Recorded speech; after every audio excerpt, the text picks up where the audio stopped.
The Lord of the Gifts, sang pemberi karunia, sang pemberi hadiah. Dengan tipu daya dan muslihatnya, ia mengelabui banyak jiwa yang tersesat di Arda. An-Natar hanyalah salah satu dari sekian banyak bentuk dan perwujudan ingkar dan tercela yang ia sering tunjukkan kepada makhluk lainnya untuk menyesatkan setiap perjalanan menuju kehancuran. Halo, assalamualaikum teman-teman semuanya. Selamat pagi, selamat siang, selamat malam, dimanapun kalian berada. Sehat-sehat semua ya. Oke teman-teman semuanya, jadi di video kali ini Jokastoy akan nge-breakdown episode kedua dari season kedua The Rings of the Power, yang dimana di episode kedua ini kita diperkenalkan bentuk elf, bentuk indah versi perinya dari si Sauron ini ya teman-teman. Baik, kalian jangan lupa nonton video-video Jokastoy ya yang ada di channel ini untuk penjelasan The Rings of the Power, teori, sejarah, breakdown per episodenya lengkap banget biar kalian tambah paham dengan series ini. Dan jangan lupa juga untuk follow official account TikTok dan Instagram Jokastoy, serta join grup spoiler Telegram Jokastoy. Link invite grupnya sudah aku pin di kolom komentar. Oke teman-teman, langsung aja ya, nggak usah banyak bacot, kita langsung nge-breakdown episode kedua dari season kedua The Rings of the Power. Here we go. Episode kali ini dibuka dengan scene erupsi dari gunung berapi Mount Doom, Gunung Doom di The Land of Mordor. Yang dimana di sini terlihat peta bahwa aura jahat dari terbentuknya The Land of Mordor dan erupsi Gunung Doom ini men-trigger berbagai wilayah di Arda Middle Earth, khususnya di kerajaan King Durin yaitu Khazad-dûm. Yang dimana terlihat di sini bahwa mereka tinggal di bawah gunung, tetapi tetap mendapatkan sinar matahari dari arsitektur memantulkan cahaya matahari dengan berbagai cermin gitu ya teman-teman. Wah, ini keren banget sih shotnya. Jadi ketahuan bagaimana para kurcaci dwarf ini bisa bertahan di bawah gunung untuk hidup tanpa ada matahari. Terlihat di sini Princess Disa dan Prince Durin itu sedang berbelanja dan mereka sedang berhemat gitu ya. Jadi tidak membeli makanan-makanan yang mahal. Seketika terjadi earthquake atau gempa tanah, gempa di bawah gunung mereka yang bisa dirasakan oleh Princess Disa ini, membuatnya hampir terkena bebatuan dan salah satu jembatan di Khazad-dûm itu hancur ya, terkena reruntuhan dari langit-langit Khazad-dûm. Ini adalah sebagai efek terbentuknya The Land of Mordor dan erupsinya Gunung Doom. Disa dan Durin pun terkejut di sini melihat bahwa cahaya matahari yang mereka pantulkan dari cermin-cermin di Khazad-dûm itu tertutup reruntuhan dikarenakan gempa tadi ya, membuat mereka kehilangan cahaya matahari dari luar dan menjadi gelap gitu. Scene pun berpindah ke Galadriel yang melihat penglihatan bagaimana kematian yang akan terjadi kepada Celebrimbor dikarenakan dengan bibit tanaman yang ditanam oleh Galadriel yang menjalar, mengikat dan membunuh seketika Celebrimbor. Seketika pikirannya menjadi suram dan berwarna merah. Ia merasakan panik dan shock yang begitu berat. Ia pun tersadar sambil mengelus cincin yang ia pakai, cincin putih Nenya Rings of Power, dengan matanya yang berkaca-kaca hampir menangis. Terlihat di sana High King Gil-galad dan beberapa elf lainnya itu sedang mempersiapkan rencana untuk menangkap Sauron yang mereka pikir itu berada di The Land of Mordor. Jadi mereka hendak mengepung si Sauron ini di The Land of Mordor bersama dengan pasukan-pasukan elf dari utara dan barat. Namun di sini terlihat Galadriel berkata bahwa ia tidak yakin bahwa si Halbrand atau Sauron ini berada di The Land of Mordor, karena ia sangat mengetahui bahwa tujuan utama dari si Sauron ini atau Halbrand itu bukan menciptakan Mordor atau mengaktifkan erupsi Gunung Doom, melainkan lebih besar dari itu. Ia ingin menguasai Middle Earth dan Arda, termasuk pikiran orang-orang di dalamnya, makhluk yang mengisi dunia ini. Ia bisa meracuni dan merasuki pikiran mereka. Galadriel menyarankan High King Gil-galad untuk memburu si Sauron ini ke Eregion the Elfensmith. Galadriel takut jika misalnya si Sauron ini datang untuk mempengaruhi si Celebrimbor. Terlihat scene di sini Galadriel melihat kilasan-kilasan masa depan yang belum terjadi. Ia melihat Halbrand yang berada di Eregion semenjak Galadriel memakai cincin Nenya itu, termasuk dengan High King Gil-galad juga. Ketika ia memakai cincin Filia yang berwarna biru, ia juga melihat kilasan-kilasan dan vision penglihatan masa depan tentang kehancuran yang tidak bisa terelakkan, air yang mengering, awan hitam berkumpul di atas menara putih, dan juga kemalangan. Mendengar ucapan High King Gil-galad, makin tambah besar keinginan Galadriel untuk pergi ke Eregion dan menghadapi Sauron sekali lagi. Namun High King Gil-galad tidak mengizinkannya, karena ia takut jika Galadriel akan terpengaruh pikirannya oleh si Sauron lagi. Karena ketika si Sauron ini sudah mendapatkan kepercayaan dari suatu makhluk hidup, maka ia bisa memasuki pikiran mereka dan mengendalikan, memanipulasinya. Namun Galadriel masih tetap keras kepala dan berkata bahwa pasti ia bisa mengalahkan dan mencegah Sauron mengendalikan pikirannya. Namun High King Gil-galad tidak percaya. Galadriel tidak boleh menghadapi Sauron sendirian. Nah, disinilah Galadriel menawarkan dirinya. Bagaimana kalau ia mengajak teman dan tidak sendirian? Scene pun berpindah ke Eregion di Alvensmith, di mana salah satu asisten dari Celebrimbor itu menemui Halbrand dan berkata bahwa Halbrand tidak diterima di Eregion dan Lord Celebrimbor tidak ingin bertemu dengan Halbrand. Ia disuruh untuk pergi gitu ya, tapi di sini Halbrand tidak mau. Katanya ia akan terus menunggu di luar sampai dipersilahkan masuk oleh Celebrimbor. Karena kan di season pertama kemarin, setelah Halbrand itu pergi dan mengungkapkan dirinya adalah Sauron kepada Galadriel, Galadriel memperingatkan kepada Celebrimbor ketika masih di Eregion bahwa jangan pernah lagi berhubungan atau berkontak dengan si Halbrand ini. Walaupun si Galadriel itu tidak memberitahukan kepada Celebrimbor jati diri asli seorang Halbrand ini, teman-teman. Dan kalian masih ingat di episode 1 kemarin, High King Gil-galad itu mengirimkan utusannya, elf dari Lindon, ke Eregion untuk bertemu Celebrimbor dan menyampaikan bahwa Halbrand itu adalah Sauron. Itu belum sampai pesannya, guys. Jadi di sini orang-orang sini belum tahu. Cuman aku agak aneh ya, kenapa nggak pakai gagak aja atau burung ya, lebih cepet nih. Seperti orang-orang Westeros di Seven Kingdom kalau saling berinteraksi gitu. Kayak ngapain coba malah pakai kuda gitu ya, ngirim pesan yang sangat penting kayak gitu. Harusnya pakai gagak, burung merpati atau apalah pasti ada. Agak aneh banget ya, guys. Celebrimbor pun berkata dengan asistennya bahwa ia juga sedang menunggu pesan dari Lindon tentang berita yang sangat besar dan sangat penting gitu, yaitu berita mengenai berfungsinya cincin yang dibuat Celebrimbor dengan batu mithril yang terkena sinar dari Silmaril, menghidupkan kembali pohon elf mereka itu, menyinari sekali lagi Middle Earth dengan cahaya Valinor, serta memperingatkan Halbrand adalah Sauron. Tetapi terlihat di sini, scene berikutnya menampakkan bahwa dua utusan ini mati gitu ya, mungkin ini dibunuh oleh orc ya, guys ya. Scene pun berpindah ke bagian si Stranger Istar, Nori dan Poppy, di mana salah satu dari utusan Dark Wizard Rune yang memakai topeng ini dan mengendarai kuda itu datang ke markas dari Dark Wizard ini, guys. Ini mana ini bermarkas di bagian barat Rune, yaitu Karasgair Western Rune. Akhirnya terlihat ya, yang duduk di tata Karasgair ini adalah bapak tua berjanggut panjang ini yang muncul di salah satu penglihatannya si Istar Stranger di episode kemarin. Ia di sini bertahta dan duduk lengkap dengan tongkatnya.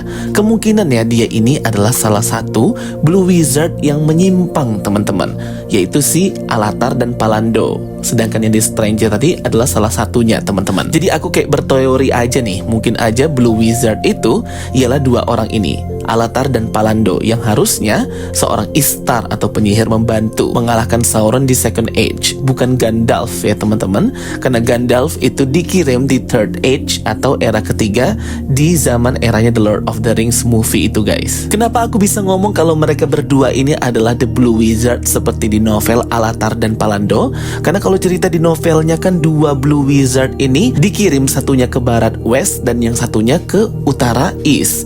Nah, yang ke barat west inilah di Dark Wizard ini yang memulai sebuah perkumpulan penyihir yang nantinya akan membantu mengalahkan si Sauron itu juga. Nah, sedangkan Stranger atau Istar ini yang baru datang, ini dia datang di East atau Timur. Terlihat Dark Wizard ini memimpin Coven atau perkumpulan penyihirnya itu yang semuanya perempuan berjubah sama berwarna putih, sama seperti 3 orang penyihir putih yang menyerang Nori dan juga Stranger di season pertama kemarin. Mereka terlihat membawa sebuah toples kaca yang berisikan banyak ngengat-ngengat putih. Nah, ini kemungkinan adalah ngengat putih wujud asli dari 3 penyihir putih yang dihancurkan oleh Istar Stranger di season 1 kemarin. Nah, jadi inilah wujud ngengat putih atau kupu-kupu putih yang banyak gitu ya, gengs. 3 penyihir putih jahat di season pertama kemarin bernama The Ascetic, The Nomad, dan The Dweller. Yang aku pikir kemarin mereka sudah musnah, hancur mati, terkena serangannya Ishtar atau Stranger ini. Tapi ternyata mereka berubah jadi ngengat atau berubah jadi kumpulan kupu-kupu gitu,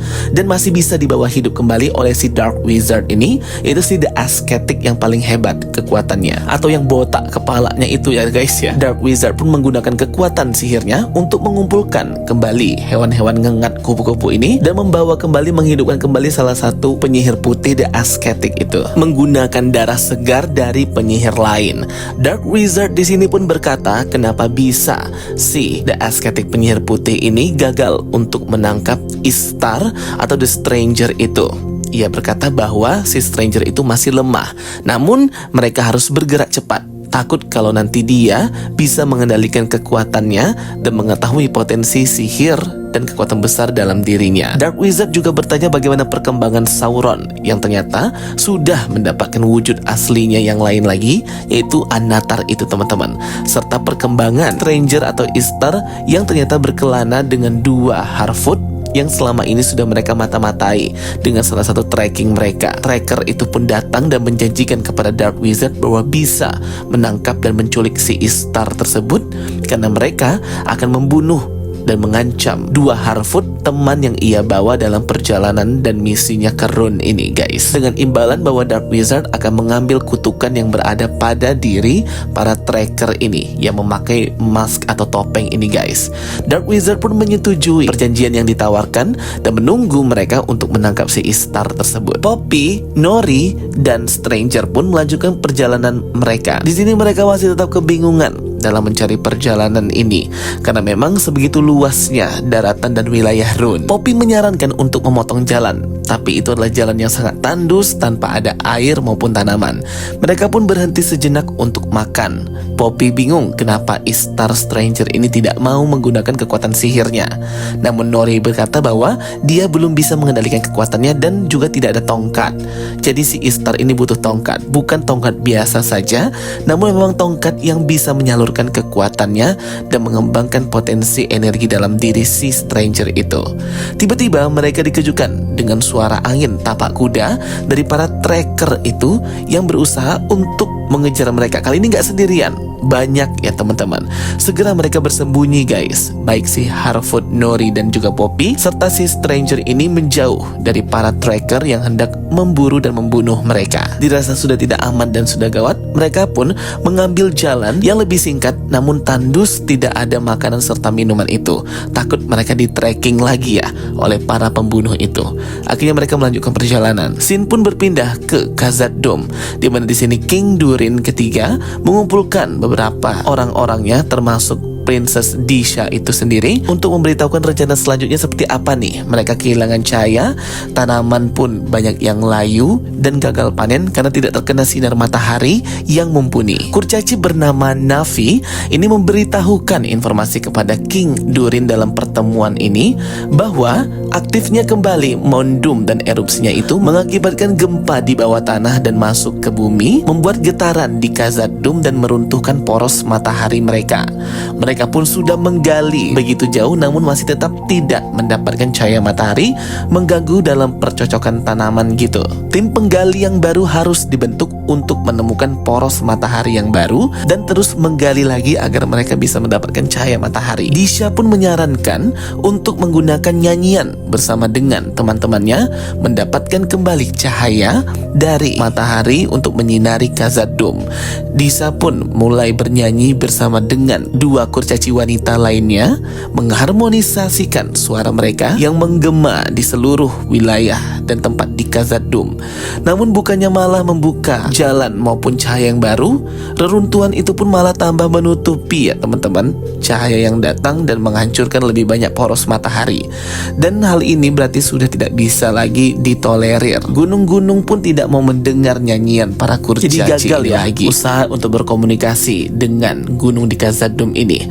King Durin berkata, kegelapan akan menyelimuti kita karena gunung sudah stop untuk mendengarkan nyanyian mereka lagi. dan menugaskan si penggali Na'vi tadi untuk menggali lebih dalam untuk menemukan poros matahari dan cahaya yang lebih baru lagi. Princess Disa pun di sini terlihat kecewa karena nyanyiannya itu tidak bisa memberikan dampak yang baik bagi para kaum kurcaci. King Durin pun menginginkan berbicara empat mata kepada Disa, membicarakan anaknya si Prince Durin itu, di mana konfrontasi terakhir mereka di season kemarin itu membuat King Durin ini kecewa dengan anaknya Prince Durin yang lebih mempercayai elf Elrond ketimbang ayahnya sendiri.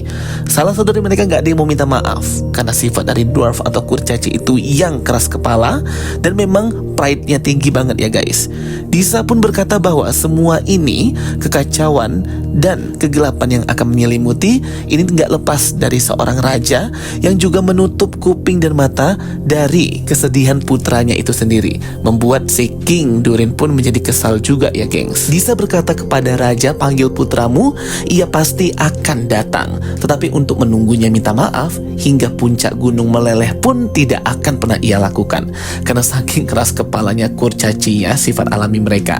Scene pun berpindah di mana Prince Durin ini ikut dalam misi penggalian oleh para dwarf kurcaci ini untuk menemukan cahaya matahari yang baru teman-teman. Walaupun ia sempat berseteru dengan pengendali lain, tapi ia masih bisa mengendalikan emosinya. Ia pun makan bersama dengan si Disa itu, masih berkonfrontasi terkait dengan perseteruan antara Durin dan ayahnya sang raja, yang masing-masing dari mereka ya nggak mau minta maaf, tapi masih tetap teguh pendirian Prince Durin ini untuk membela sahabatnya elf Elrond itu. Di season 1 kemarin mending kalian rewatch biar lebih tahu lagi ya konfliknya. Scene pun berpindah di tempat wilayah Círdan, di mana ternyata di sini Elrond membantu Círdan dalam membuat kapal-kapal gitu ya guys ya.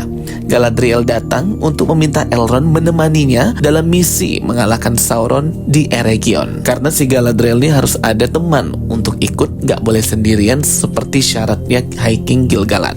Namun di sini Elrond tidak mau ikut Galadriel karena ia sudah kecewa dengan Galadriel yang masih menggunakan cincin-cincin yang dibuat oleh Celebrimbor dan juga Halbrand itu, yang bisa aja merupakan tipu daya dan terkontaminasi sifat jahat dari Sauron. Karena kan Sauron ini adalah Maiar yang membelot ya teman-teman, sehingga sifat asli dari Maiar, sifat asli Ainur ini ketika sudah terkontaminasi dan terkorupsi dengan rasa jahat dan rasa tercela dari dewa kegelapan Morgoth atau Melkor, itu bisa mempengaruhi orang lain gitu guys, sehingga Elrond menolak untuk ikut dalam misi apapun yang melibatkan cincin-cincin itu maupun Galadriel. Elrond berkata sekali Galadriel sudah memakai cincin itu, maka sama aja Galadriel itu dimanfaatkan dan bersekutu dengan Sauron. Akhirnya Galadriel pun pergi meninggalkan Elrond karena Elrond menolak untuk ikut dengannya. Padahal di sini Galadriel sangat membutuhkan Elrond untuk menghadapi Sauron,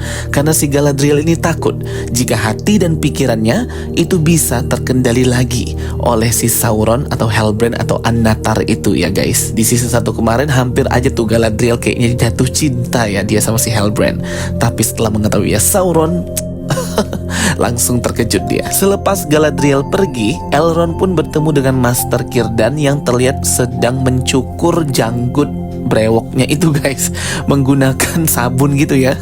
Elrond pun meminta nasihat dan juga kebijaksanaan dari Master Círdan terkait dengan cincin-cincin itu yang dipakai oleh Galadriel dan dibuat oleh Halbrand atau Sauron, dan bagaimana pendapatnya jika si Elrond ini pergi membersamai Galadriel dalam mengalahkan Sauron atau An-Natar di Eregion. Master Círdan pun berkata kepada Elrond bahwa mereka masih belum tahu mengenai potensi akan cincin-cincin ini. Nah, di sini Master Círdan memakai cincin Narya atau cincin api batu merah ruby ini. Ia berkata bahwa setiap kekuatan yang diberikan dalam bentuk kehidupan jika di tangan Sauron itu pasti akan berbuat jahat. Nah, sedangkan cincin-cincin ini akan terlihat baik, akan memiliki potensi yang baik dan bisa memberikan kemaslahatan jika memang disimpan oleh tangan kaum elf. Karena sifat dari Sauron yang ingin menguasai diri orang lain, menguasai kehendak orang lain, sehingga cincin-cincin ini akan aman di tangan kaum bangsa elf. Jangan hanya karena ketakutan membutakan kita dalam memanfaatkan sesuatu demi kebaikan bersama. Cincin-cincin ini dibawa oleh orang terpercaya Elrond, yaitu Galadriel. Sudah seharusnya Elrond menaruh kepercayaan yang sama kepada temannya itu. Dan jika salah, Elrond harusnya bisa menjadi teman yang menyelamatkan orang kepercayaannya itu. Memang Master Círdan ini sangat bijak ya guys. Scene pun berpindah ke Istar, si Stranger, Poppy dan juga Nori, di mana mereka sangat kehausan, kelaparan, bahkan tidak bisa mendapatkan minum sekalipun. Nori dan Poppy pun sangat panik melihat Stranger yang pingsan karena dehidrasi kepanasan gitu guys. Mereka pun terus mencari sumber air dan menemukan sebuah sumur gitu.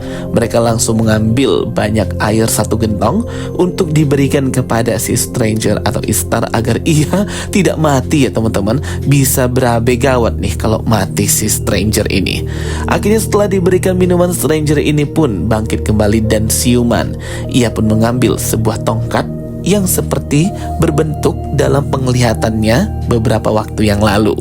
Dari tongkat inilah si Stranger ini bisa mengendalikan dan menyalurkan kekuatannya. Tiba-tiba mereka dikejutkan dengan kedatangan dari para tracker tersebut yang berjumlah 4-5 orang, lengkap dengan kuda mereka yang berusaha untuk menyerang Nori, Poppy dan juga Stranger. Stranger langsung menggunakan kekuatannya menciptakan tornado angin puting beliung yang sangat besar hingga menghancurkan para tracker yang hendak membunuh mereka. Tetapi si Stranger ini nggak bisa mengendalikan kekuatannya, dan tornado angin puting beliung itu semakin membesar bahkan menghancurkan tongkatnya, membuatnya out of control dan nggak bisa sama sekali mengendalikan kekuatan sihirnya, membuat Nori dan Poppy pun terbang terkena tornado angin itu. Bener-bener chaos dan kacau banget ya. Kekuatannya si Istar Stranger ini memang sangat besar dan kuat guys.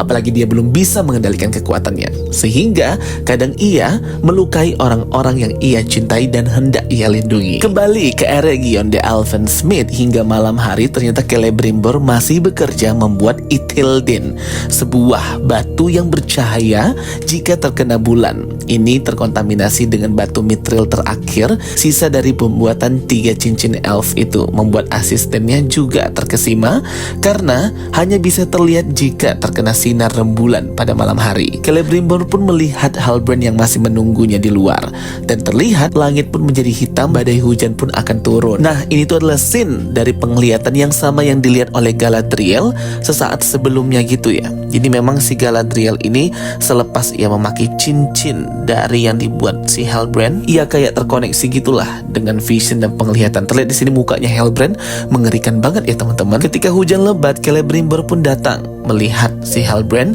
yang sudah basah kuyup dan berkata bahwa dirinya tetap tidak akan menerima Halbrand dan menyuruh Halbrand untuk pergi. Halbrand pun memancing Celebrimbor dengan berkata bahwa cincin-cincin yang dibuat oleh Celebrimbor itu bekerja, bahwa mengembalikan kembali cahaya Valinor di Lindon dan di Middle Earth. Dan hasil kerja keras mereka ternyata benar adanya bisa menyelamatkan bangsa elf di Middle Earth. Ini membuat Celebrimbor pun sangat senang karena belum ia terima ya guys ya. Ya tadi kan utusan yang bawa berita udah dibunuh gitu guys. Akhirnya Celebrimbor pun menerima kembali Halbrand dan memberikannya makan serta minum bersama. Celebrimbor pun menangis bersuka cita mengetahui bahwa cincin-cincin yang ia buat bersama Halbrand itu berfungsi untuk menyelamatkan kaum elf dan mengembalikan kembali cahaya Valinor di Middle Earth. Ia bahkan membuka anggur minuman yang ia simpan untuk momen-momen seperti ini. Halbrand pun langsung meminta kepada Celebrimbor untuk membuat cincin yang sama untuk para manusia dan bangsa dwarf. Bagaimana cincin-cincin itu bisa menyelamatkan kaum elf? Nah, cincin-cincin yang nanti akan dibuat oleh Halbrand dan juga Celebrimbor ini juga akan menyelamatkan manusia dan bangsa dwarf atau kurcaci. Di sini Celebrimbor langsung terkejut. Ia kayak nggak mau membuat cincin-cincin untuk diberikan kepada manusia yang tamak dan juga jahat, serta bangsa kurcaci dwarf yang keras kepala. Cincin-cincin yang memiliki kekuatan seperti yang ia buat itu hanya bisa dan mampu dipegang oleh bangsa elf saja.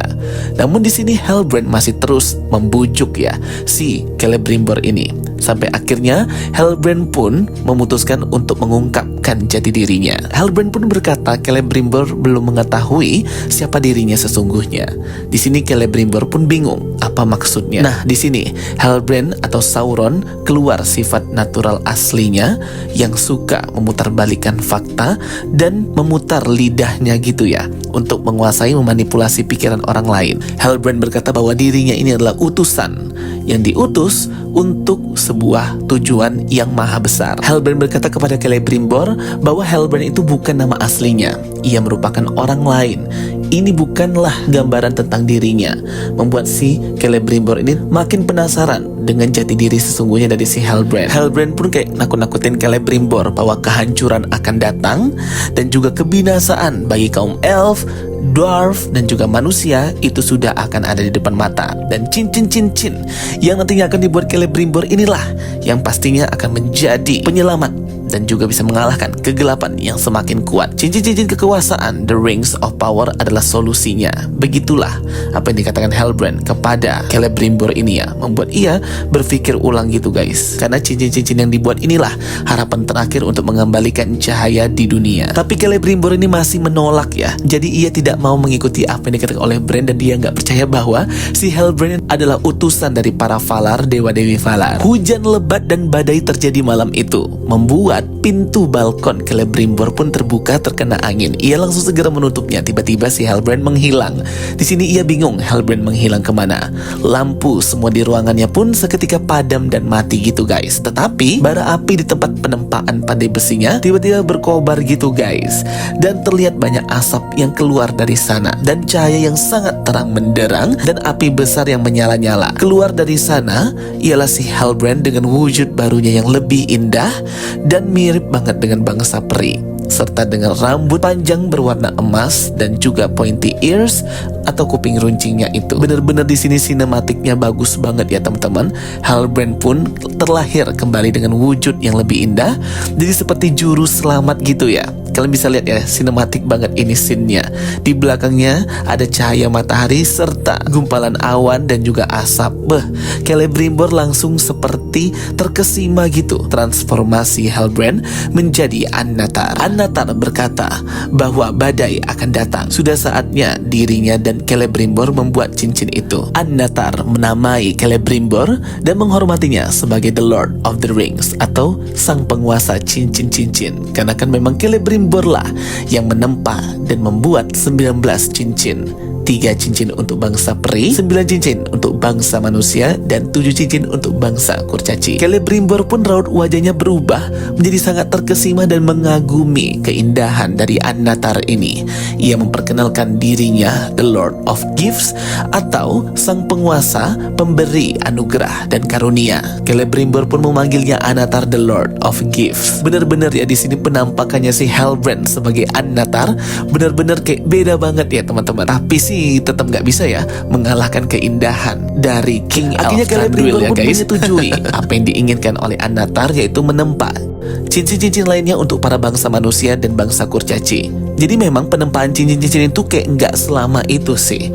Ya, dengan kekuatan Celebrimbor dan juga Annatar, pastinya penempaan cincin-cincin ini kayak cuman sehari 2 hari nggak sih? Jadi nggak lama banget memakan waktu. Di Lindon, High King Gil-galad akhirnya memanggil Elrond untuk menemani kembali Galadriel pergi ke Eregion untuk menghadapi Sauron. Akhirnya Elrond di sini setelah mendengar nasihat Master Círdan menyetujui untuk membersamai si Galadriel ini ya guys. Dan Elrond lah yang memimpin misi ini untuk menghadapi Sauron di bawah supervisinya si Elrond Galadriel ini. Dan akhirnya episode kedua pun berakhir ya gengs. Wah gila banget sih. Episode kedua ini memang highlightnya itu ialah transformasi Halbrand menjadi Annatar, yang menurut aku itu kayak on point banget dan bagus banget ya guys. Scene terakhir ditutup di mana Prince Durin mendapatkan surat dari Eregion, khususnya dari Celebrimbor, yang disuruh oleh Annatar untuk memanggil dwarf atau bangsa kurcaci, khususnya di Khazad-dûm ini. Wah bener-bener sih ini udah mirip banget ya dengan The Silmarillion novel.